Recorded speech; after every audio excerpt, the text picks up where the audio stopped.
আপনারা জানেন যে মিজানুর রহমান বয়স 55, তার পিতার নাম হচ্ছে আব্দুল জব্বার সিকদার, মৃত, চকপাড়া শ্যামনগর সাতক্ষীরা। তিনি গত 25/7/2024 তারিখে নিখোঁজ হয়। তো এটা একটা চাঞ্চল্যকর ঘটনা। তিনি আত্মগোপনে ছিলেন। তো এর প্রেক্ষিতে তার আপন ভাই মঞ্জুর সর্দার তিনি আমাদের শ্যামনগর আমলিয়া আদালতে একটি মামলা দায়ের করেন। মামলা হচ্ছে গত 25/7/2024 তারিখে এই অপহরণের ঘটনা সংক্রান্তে মামলা দাখিল হয়। ধারা হচ্ছে 364, 385 চাঁদাবাজি সেকশন সহ অনেক পুলিশ অফিসার, শ্যামনগর থানার তৎকালীন পুলিশ অফিসার সহ 24 জন আসামি এবং অজ্ঞাতনামা 10-15 জন আসামি সহ একটি মামলা দায়ের করেন। এই ব্যক্তি মিজানুর সর্দার তিনি নিখোঁজ সংক্রান্ত আবার একই ঘটনায় তার মেয়ে শারমিন আক্তার তিনিও আমাদের সাতক্ষীরা সদর থানায় একটি মামলা দায়ের করেন। মামলা নম্বর হচ্ছে 43, ধারা হচ্ছে 364/34। তো এই মামলার আমরা তদন্তকারী কর্মকর্তা নিয়োগ করা হয় এসআই সৌরভকে।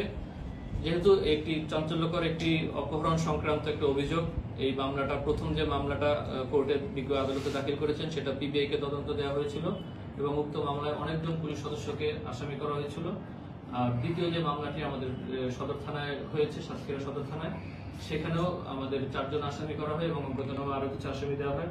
তো আমাদের এসআই সৌরভ আমরা তথ্য প্রযুক্তির সহায়তায় এই ভিকটিমকে উদ্ধার করতে সক্ষম হয়েছি। ভিকটিম, আপনারা জানেন যে ভিকটিমের 2টা বিয়ে ছিল। প্রথম স্ত্রীর নাম জাহানারা বেগম এবং তার ঘরের যে মেয়ে শারমিন, সে ছিল দ্বিতীয় যে মামলা আমাদের সদরে যে মামলাটা হয়েছে সেই মামলার বাদী ছিল। তো সে আর তার যে দ্বিতীয় বউ আছে। তো আমরা গতকাল রাতে অর্থাৎ আজকে রাত 12:30টার সময় তাকে পাটকেলঘাটা খলিশখালী দুধলি গ্রাম থেকে তাকে এই ভিকটিমের যে দ্বিতীয় বউ ওই বাড়ি থেকে তাকে উদ্ধার করা হয়। উদ্ধার করে আমরা তাকে আজকে বিজ্ঞ আদালতে প্রেরণ করব। তো এই বিষয়টা যেহেতু তার 2টা বউ আছে এবং তার পারিবারিক কিছু সমস্যা, জায়গা জমি নিয়ে সমস্যা, এই সংক্রান্তে আমরা প্রাথমিকভাবে জানতে পেরেছি যে সে আসলে অপহরণ এরকমের ঘটনাটা আমরা তদন্ত করছি। কিন্তু মূলত হচ্ছে তার যেহেতু 2টা বউ এবং তার ভাইদের সাথে তার কিছু পারিবারিক দ্বন্দ্ব রয়েছে, যে কারণে সে নিজেই আত্মগোপনে ছিল বলে আমাদেরকে প্রাথমিক জিজ্ঞাসাবাদে জানিয়েছে। পুলিশের বিরুদ্ধে মামলা দিচ্ছে কেন? এটা কি বলে? বাদীরা কি বলতে চায়? বাদীরা তো বিজ্ঞ আদালতে মামলা দিয়েছে, যেটা পিবিআই নিকট তদন্তাধীন। পিবিআই এটা তদন্ত করছে। তাকে সে যেহেতু নিখোঁজ ছিল, এই নিখোঁজের প্রেক্ষিতেই তারা হয়তো তার খোঁজ খবর না পেয়ে বা তারা হয়তো অন্য কোনোভাবে প্রভাবিত হয়ে বিভিন্ন পুলিশ সদস্যদের বিরুদ্ধে তার মামলা দিয়েছে।